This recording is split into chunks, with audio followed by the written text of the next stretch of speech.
বানুগাছ স্মৃতি সংঘ, পাশাপাশি পক্ষান্তর হয়েছে যে কুরমা লাল দল।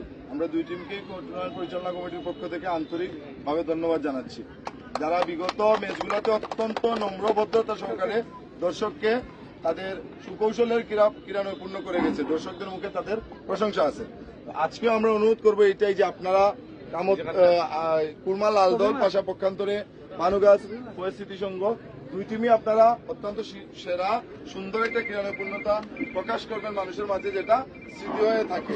আর আপনাদের কাছে অনুরোধ থাকবে মাঠে খেলা চলাকালীন অবস্থায়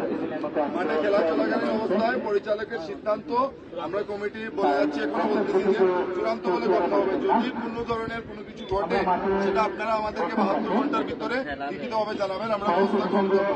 আপনি কিন্তু টুর্নামেন্টে খেলা চলাকালীন অবস্থায় কোনো বিষয়কে আপনি করে আপনি মাঠের বাইরে যেতে পারবেন না, এটা আপনাদের কাছে আমাদের অনুরোধ। আর আপনারা ভালো খেলবেন, একে অপরের প্রতি সহানুভূতিশীল হবেন। ধন্যবাদ।